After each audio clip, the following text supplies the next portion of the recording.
Let's turn our attention right now to where we are with Ukraine, in particular, with relations between Vladimir Putin and Donald Trump. We had an extraordinary war of words over the weekend where Donald Trump accused Vladimir Putin of going absolutely crazy. And now then we had Vladimir Putin sort of doing a war of words back, talking about how Donald Trump, well, Kremlin saying that Donald Trump was suffering from emotional overload. Well, let's talk about this with Shan, who's a military and defence analyst. A very good morning to you. Morning, Julia. Thanks for joining us. Now, I mean, while people are dying, and again, so much focus has been on Gaza in recent months, but, you know, at the end of the day, we've got innocent men, women and children being targeted in blatant attacks on civilian areas and civilian structures by Russian forces. It seems a bit glib and silly to be talking about silly war of words between two ego-maniacs, the Russian and the American president. But actually, when it comes to this international diplomacy and the attempts to get some sort of peace on the ground in Ukraine, it is going to come down to the relationship between these two men and the trust or lack of trust that is there. What did you make of that war of words? Well, Julia, I think you capture it quite nicely. The danger is there is a war raging. Let's be quite clear that Russia is in the ascendancy at the moment. It's making advances on the front line. It is winning. And President Putin will feel emboldened at the moment because the sort of alliance of the willing helping Ukraine seems to be fragmenting with the US position.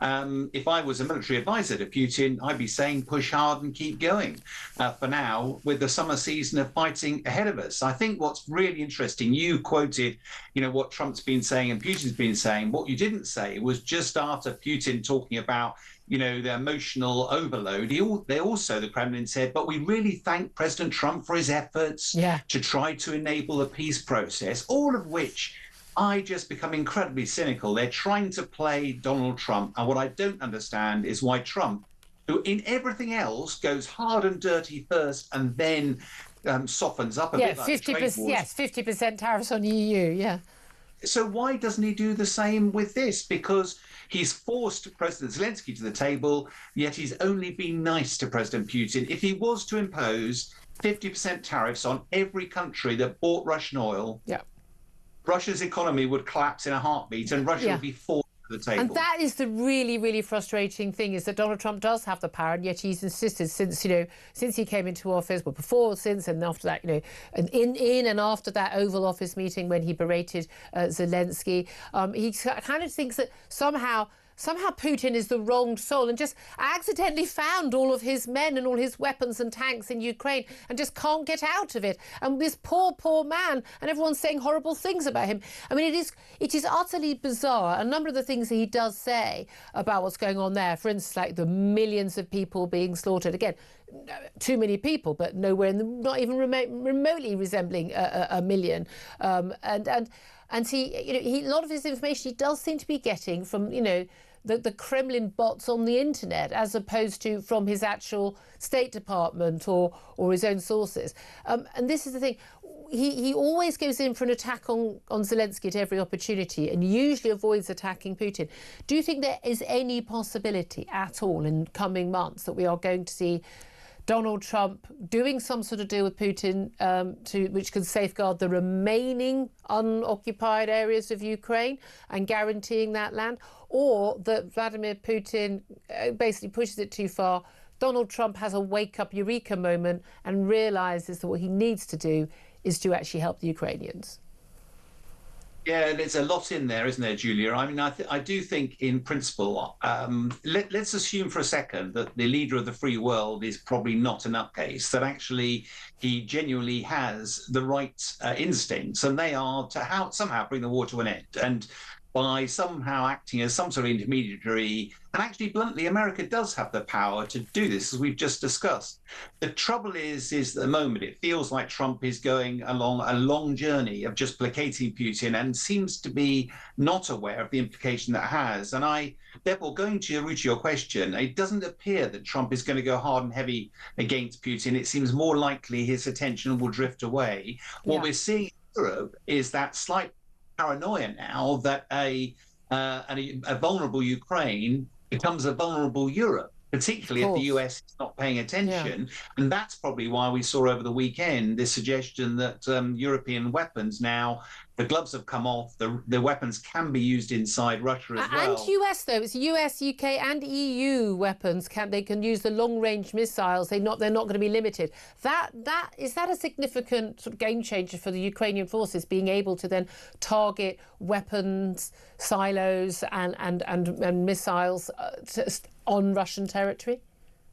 Well, it's a great move forward, but I have to say, from a military perspective, almost certainly not going to be a game changer. Let's be quite clear over being able to strike Russian oil fields and stuff like that takes away some of Russia's ability to fund the war.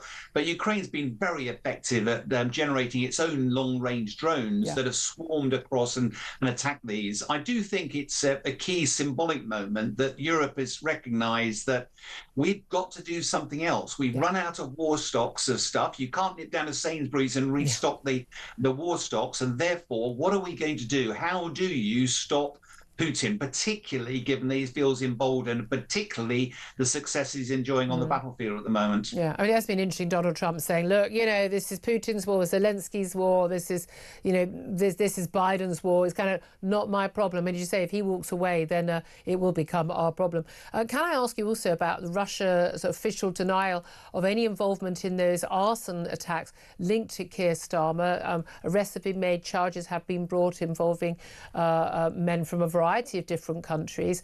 There has been some reports that counter-terror and other officers are looking into the possibility of there being some Russian link to people being possibly paid in some way to be linked to these attacks. So obviously, we have to be very careful with charges having been brought in some cases. But interesting that Russia has moved to publicly deny any involvement. To be honest, Julia, when I heard this story, I laughed, because if you genuinely are going to have Russia targeting our Prime Minister or do some act somewhere in the UK, I think they'd do a lot better than simply setting fire to one of his residences. I think you could be a lot more decisive if you were going to do something like that. But it has to be plausible deniability, doesn't it? It's just sort of stirring trouble at the outskirts. Yeah, but you can do a lot more stirring trouble with cyber by infiltrating different systems, by infiltrating defense, medical services, the like. Russia is infamous for spreading its tendrils in a number of different ways. So I don't know whether they were going about setting fire to one of the Prime Minister's residents, but bluntly, I think it's really unlikely. If they were going to have a go at us, they'd do it a lot more effectively. Very interesting. Shan, military and defence analyst, thank you very much indeed. Tom Slater, can I bring you back to the conversation more focusing on Ukraine? What did you make of this sort of, war of words, this sort of tit for tat, but clearly Russia, the Kremlin, constantly trying to keep in Donald Trump's good books? Well, I think they've clearly started to push their luck. I mean, for a long time, they were able to bank on what, in Trump's own words, was quite a warm relationship with Vladimir Putin. He said that in the past 48 hours. I've always gotten along with him. They didn't want to end the phone call. They were having such a lovely chat. Absolutely. So it's not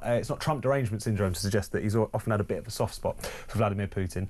But he's starting to realise that they're taking him for a bit of a mug. And that's the last thing that Donald Trump wants to be seen as a mug, as a sucker. And I think this is the point at which his patience is starting to break. It's interesting that he still feels the need to this kind of bizarre both sidesism. It's like Russia, they've really got to stop drone attacking all these Ukrainian cities.